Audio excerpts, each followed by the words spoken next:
A paz do Senhor, aqui é o professor Marco Faleiro. Você está no curso de liderança da Logos Ensino Superior de Teologia. E essa disciplina é a Introdução à Teologia. Essa é a sua terceira aula. Nós já tivemos 2 aulas. Se você não viu, deve ver, reveja.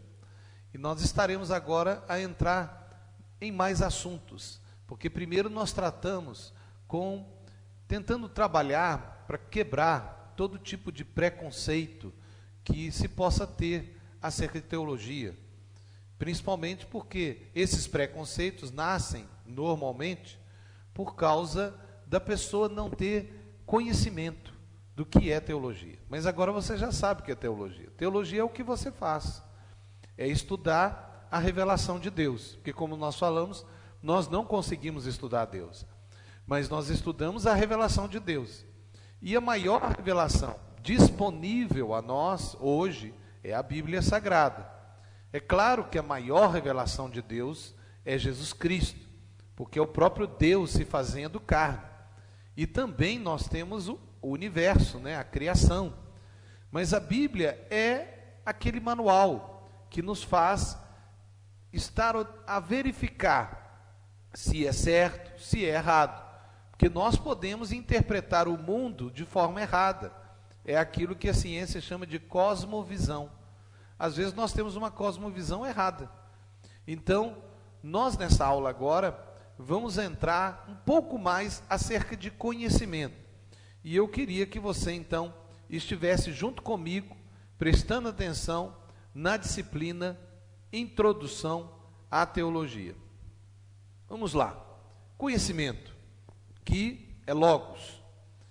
O conhecimento, conforme a Bíblia, vem para nos libertar. A Bíblia diz, Jesus disse: conhecereis a verdade, e a verdade vos libertará. Então nós percebemos pela Bíblia que o conhecimento, ele traz libertação. Mas veja, não é exatamente o conhecimento, é a verdade. O que traz libertação é a verdade. Mas a verdade tem que ser conhecida para libertar. Então o conhecimento da verdade me traz libertação. E isso é um processo que é humano. É espiritual? Sim, é claro, porque nós somos seres espirituais, Como seres espirituais, todo o conhecimento que nós recebemos, de alguma maneira, tem uma influência espiritual. Mas é importante saber que o conhecimento liberta. E agora nós vamos ler um texto que vai ser a base dessa terceira aula, que é Oséias capítulo 4, versículo 6. Eu queria que você acompanhasse comigo. Diz assim: eis que o meu povo está sendo arruinado porque lhe falta conhecimento da palavra. Porque, porquanto fostes negligentes no ensino, eu também vos rejeitarei, a fim de que não mais sejais sacerdotes diante de mim, visto que esquecestes da Torá, ou lei, do teu Elohim, Deus. Eis que eu também ignorarei os vossos filhos. Essa é a versão King James atualizada. Preste atenção então. Esse texto aqui já está a nos mostrar, você pode olhar aí na Bíblia, você está a ver que falta de conhecimento traz ruína. Agora, por que existe falta de conhecimento?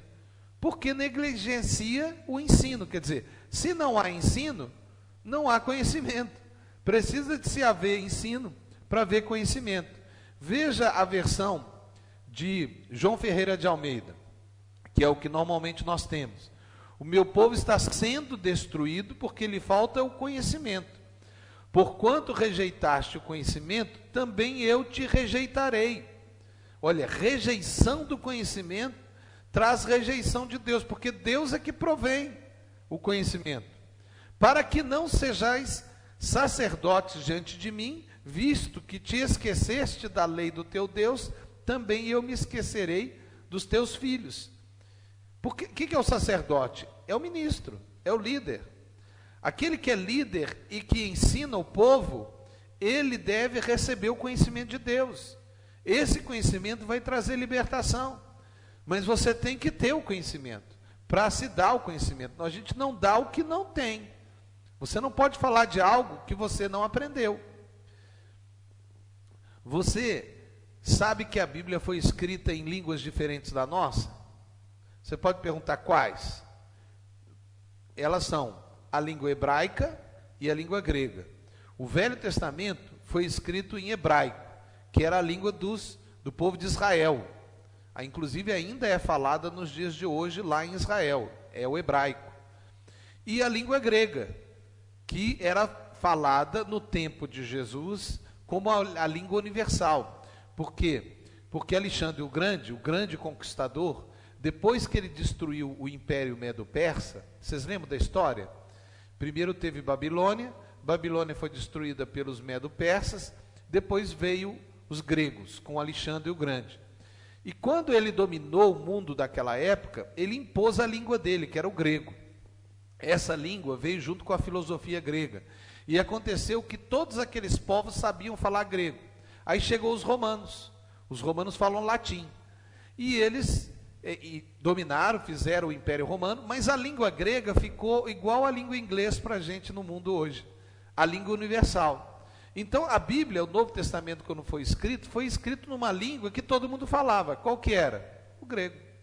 Né? Então, o Novo Testamento foi escrito em grego, o Velho Testamento foi escrito em hebraico, mas um pouquinho antes de Jesus, na verdade, foi a pedido de Alexandre o Grande, foi feita uma tradução da Bíblia.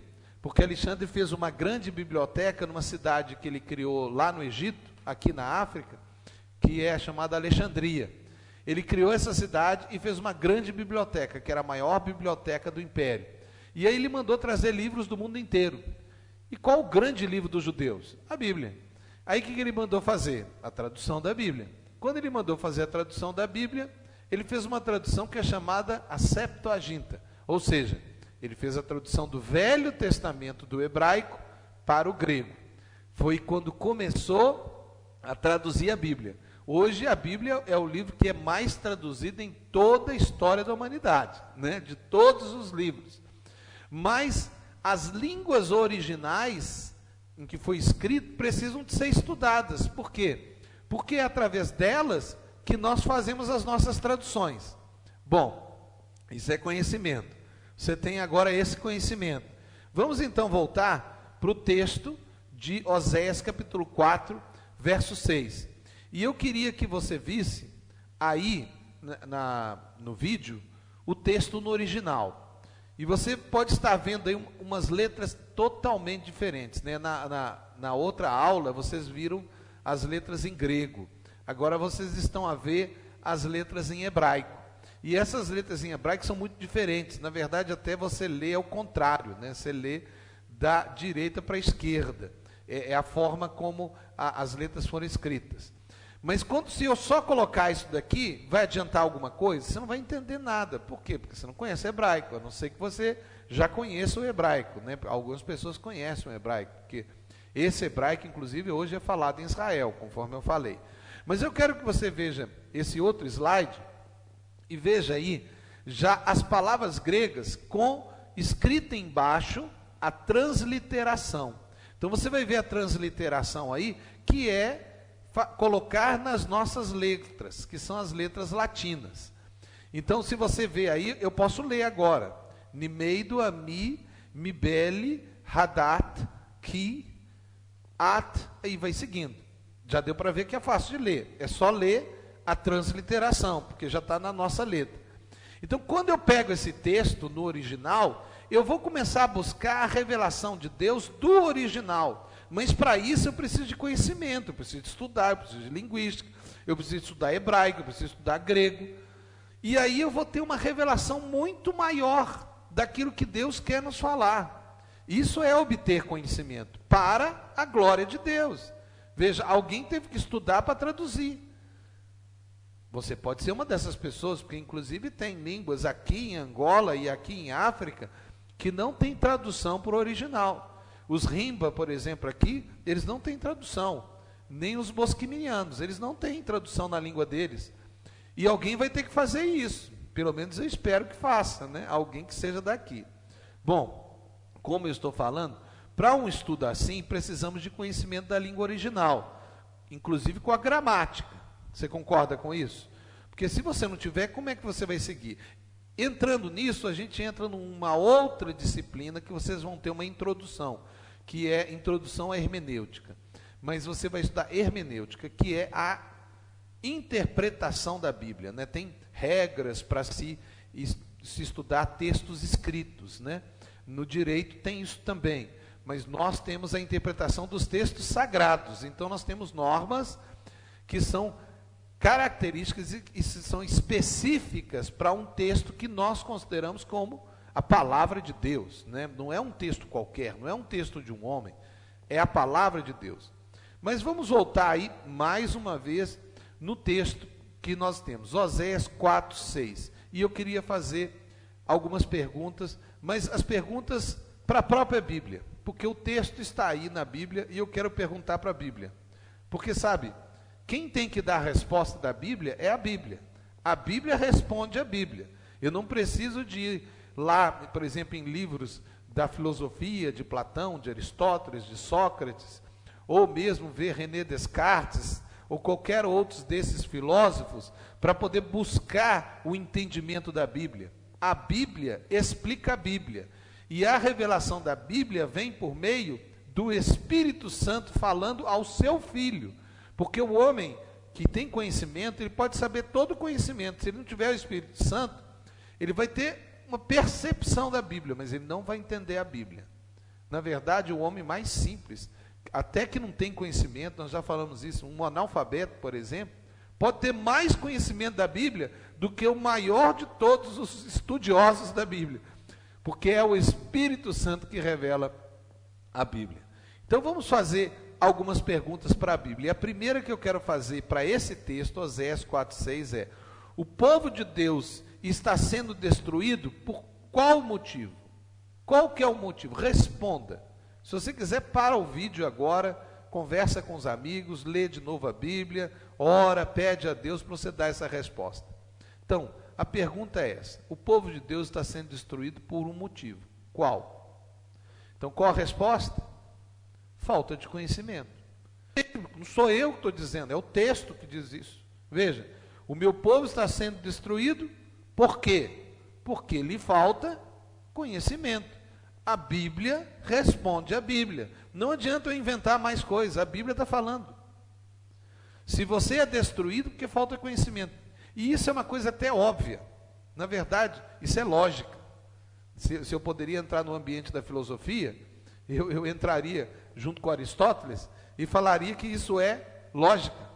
Porque veja, quando você, por exemplo, pega um carro e quer dirigir, conduzir ele, aí você pega ele, e aí você aperta o acelerador, alguém liga o carro que você nem sabe ligar, você aperta o acelerador, você não sabe fazer mais nada, só apertar o acelerador.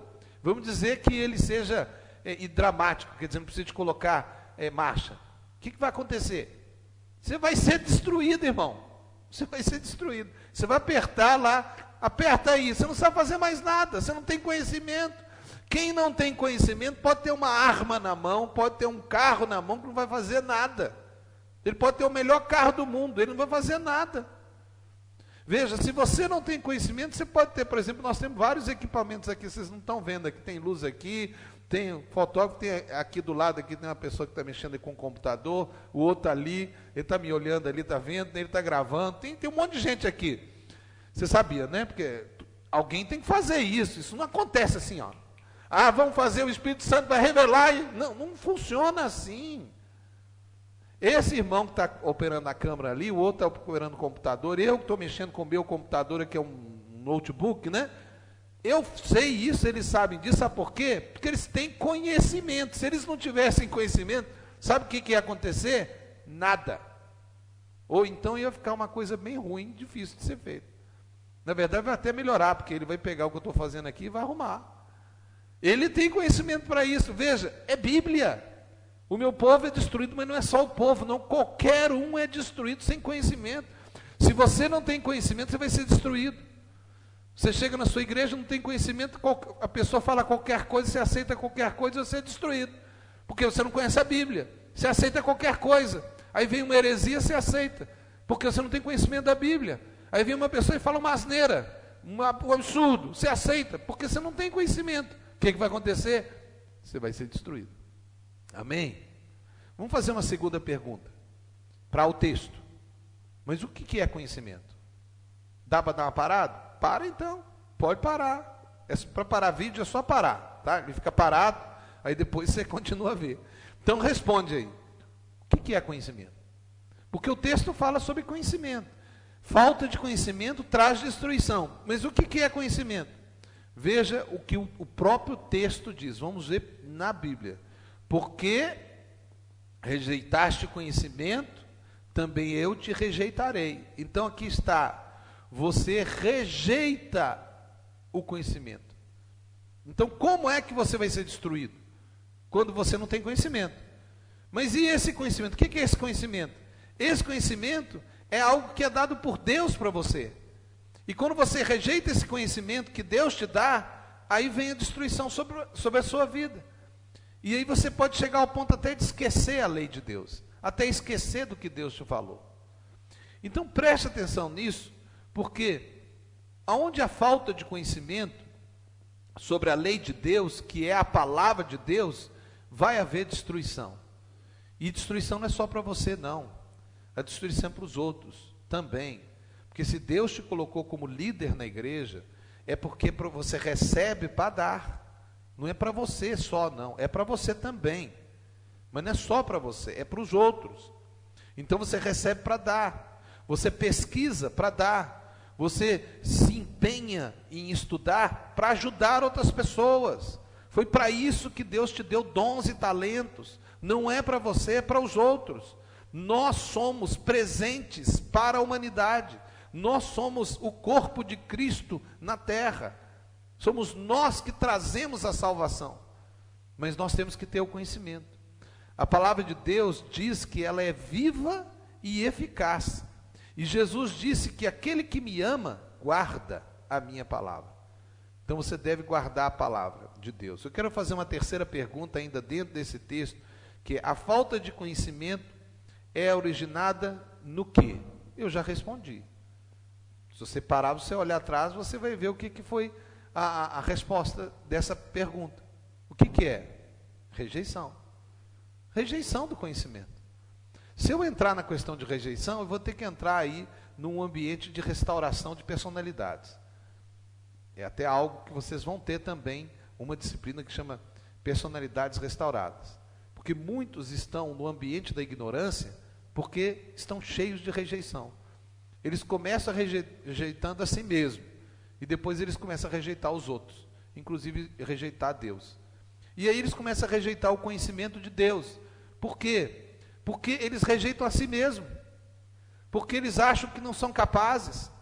Agora lembre, independente da sua capacidade, Deus te capacita. Porque o Espírito Santo entra em você e você se torna o templo do Espírito Santo e ele te capacita a conhecer o que Deus tem para te dar.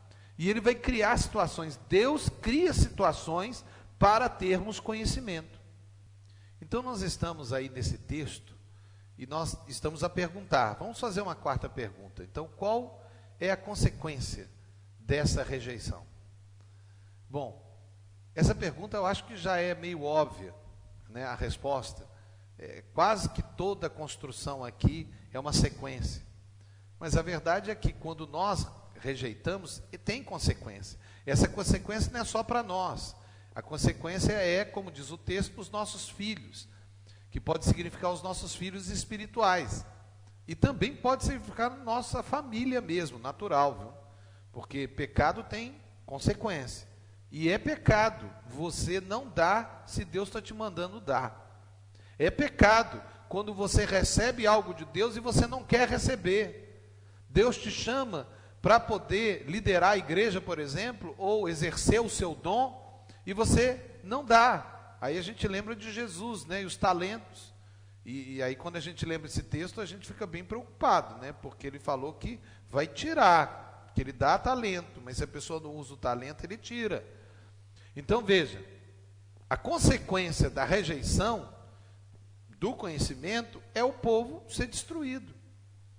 Mas não é só o povo que é destruído. O ministro de Deus, aquele que está recebendo o conhecimento para dar, ele é rejeitado por Deus, porque ele está rejeitando o que Deus está dando para ele. Então Deus está dando uma oportunidade, por exemplo, como esse curso de liderança, e você não está estudando, não está olhando os vídeos, não está participando, não está se empenhando. Sabe o que vai acontecer? Você vai ser rejeitado.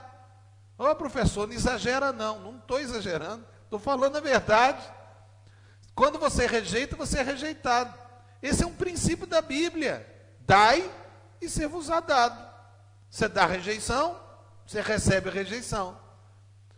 Você quer ficar rico? Então dá.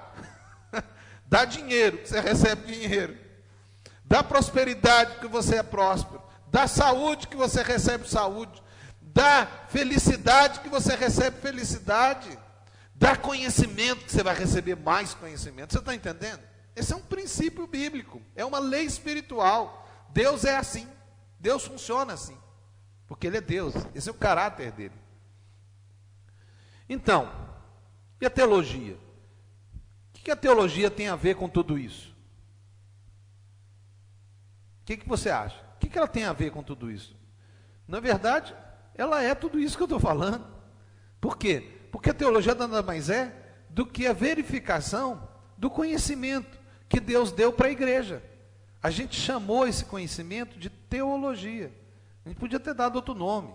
Nós demos esse nome, de Theos Logos, né? Estudo de Deus.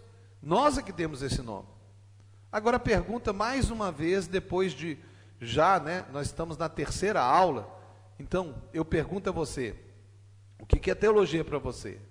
Nós estamos na disciplina Introdução à Teologia. Pela fé, eu creio que já foi quebrado na sua vida, em nome de Jesus, todo preconceito contra conhecimento. O conhecimento que Deus quer te dar, Ele vai te dar. Mas o que é a teologia para você? Vamos então agora ver especificamente a palavra que foi criada pela igreja, né? A igreja que criou esse termo, teologia, que é então Theos, que é Deus. Então Theos em grego é Deus, e Logos, da palavra Logos veio logia, né? Que é conhecimento ou estudo. Então a junção de Theos e Logos virou teologia, que é estudo de Deus, ou conhecimento acerca de Deus. Então, esse é apenas um termo que foi criado por nós, não foi criado pelo mundo, não foi o mundo que criou esse termo, fomos nós, a igreja, nós é que criamos esse termo, amém? Porque senão alguém fala assim, isso foi feito lá na academia, lá na universidade. Não, eles não têm nada a ver com isso, eles receberam, na verdade, uma grande herança de conhecimento nossa. Porque a igreja foi a grande mentora de conhecimento do mundo. A igreja lá na Europa, principalmente, ela conseguiu pegar conhecimento de vários povos, unir numa academia que ela montou na Europa e depois se espalhou pelo mundo inteiro e virou essa academia. Porque eu não sei se você sabe, mas você sabe por que a maior parte do mundo hoje sabe ler e escrever? Por causa de nós. Porque até a época da reforma, pouquíssimas pessoas sabiam ler e escrever.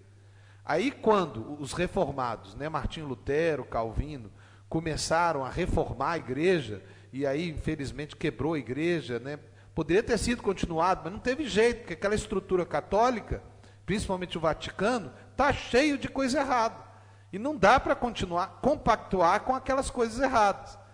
Agora, o fato é que quando a igreja começou a pregar a verdade para o mundo, ela queria pregar a Bíblia, porque a Bíblia é a verdade.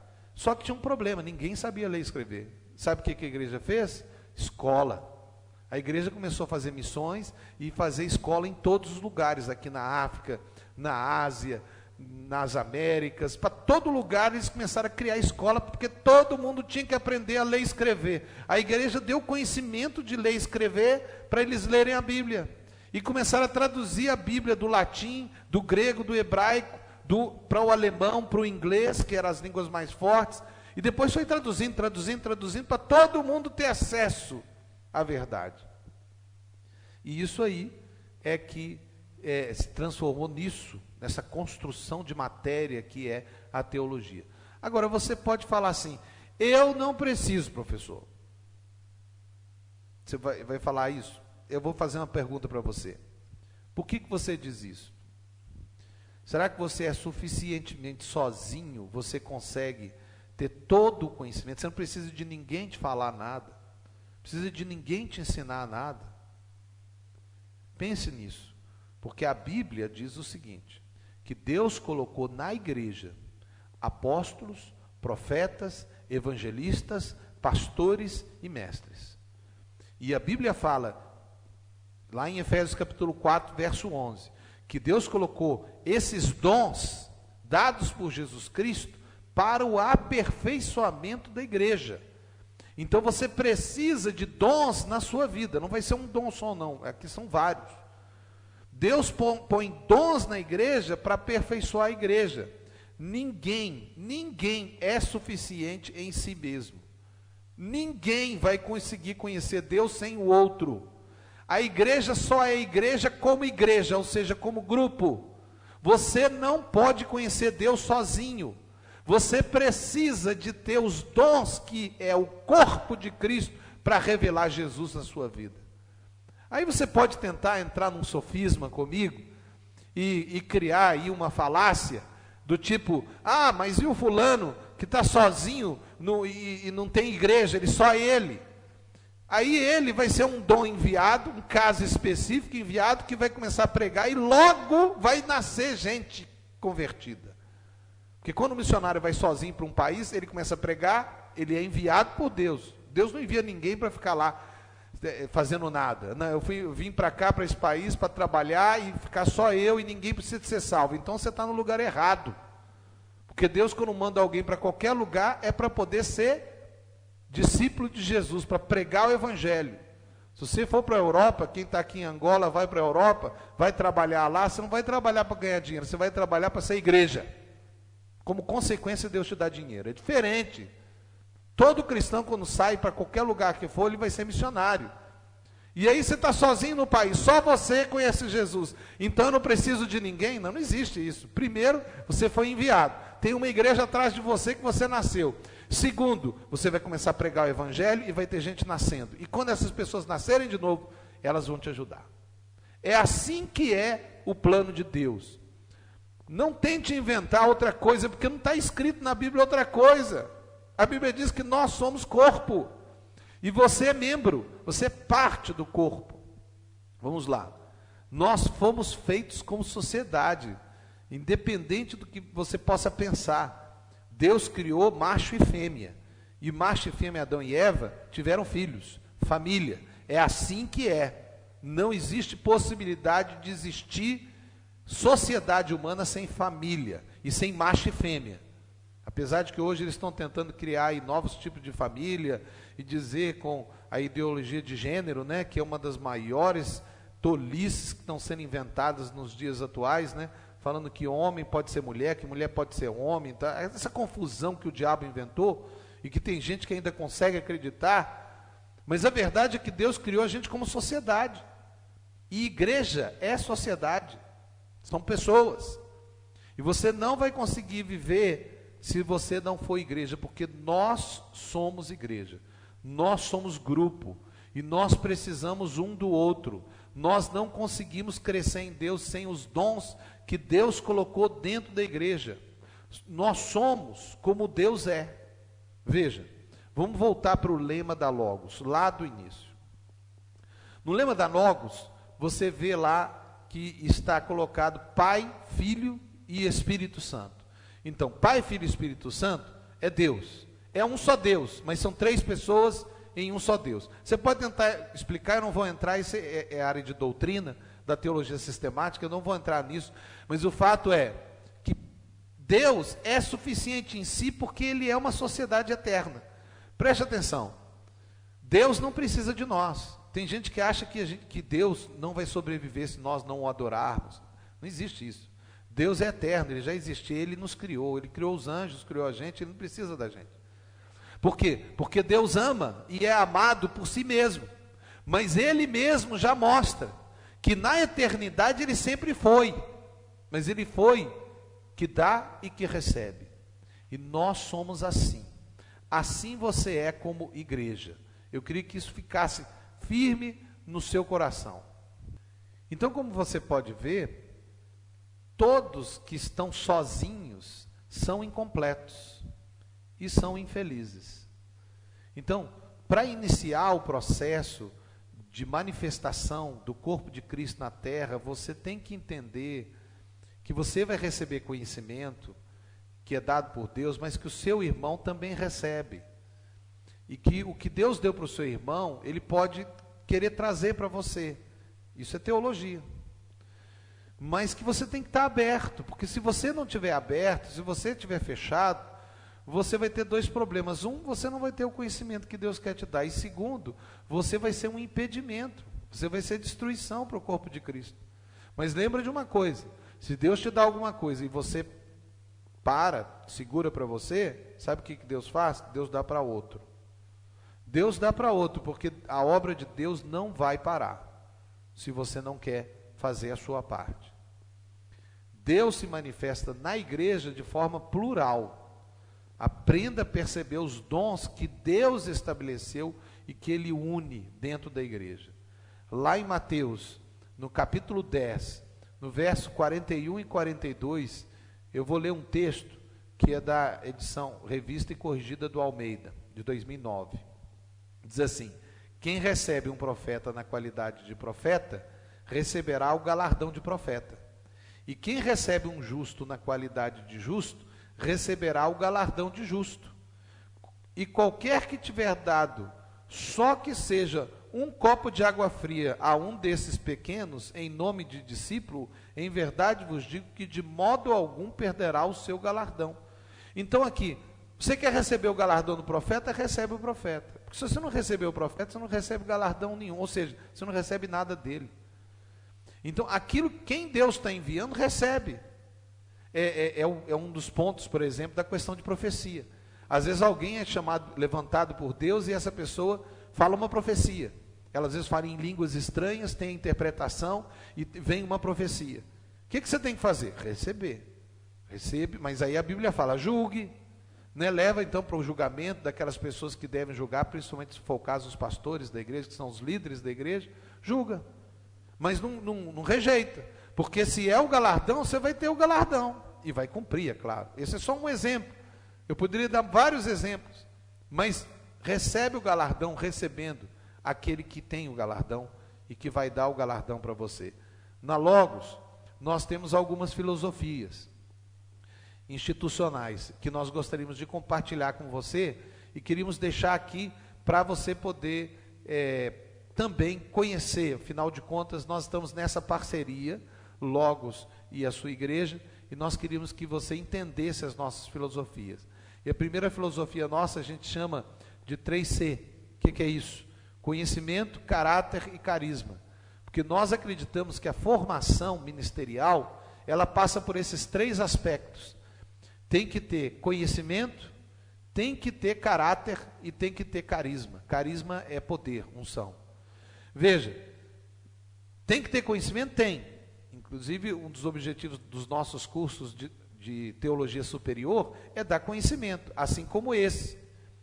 Mas veja, conhecimento sem caráter é uma pessoa que conhece muito, mas que não vai transformar ninguém. E também ter conhecimento e não ter poder, aí você vai ter aquela pessoa que é um grande teólogo, doutor em teologia, igual eu sou, que chega ali na esquina, o demônio manifesta e ele não sabe o que fazer, porque ele nem acredita em demônio, aí ele não sabe nem expulsar demônio. Aí o que adianta aquele tanto de conhecimento que ele tem? Ele tem conhecimento, mas não sabe, ele não tem poder. Se não tem poder, não adianta conhecimento só. Mas também a pessoa tem poder, mas não tem conhecimento, faz um monte de asneira também. Pessoas que falam absurdos, eles são cheios de poder, eles oram, a pessoa é curada, é liberta, mas eles falam tanta tolice que eles entram em heresia, porque eles não têm conhecimento. Agora, aí a pessoa tem conhecimento, e tem poder, mas não tem caráter, aí irmão, vai para a cadeia, mas vai mesmo. Tem pastor que está indo para a cadeia, cheio de poder e cheio de conhecimento, porque não tem caráter, porque crente de verdade tem que ter caráter, você não pode aceitar suborno. A gasosa, mas só uma gasosa, não tem nada a ver, Chegou a polícia aqui, dá uma gasosazinha aqui, resolve o problema. Você não tem caráter. Aí você é cheio do poder de Deus. Você pode ser cheio do poder de Deus, mas você não tem caráter. Cristão tem que ter caráter. Não pode mentir, não.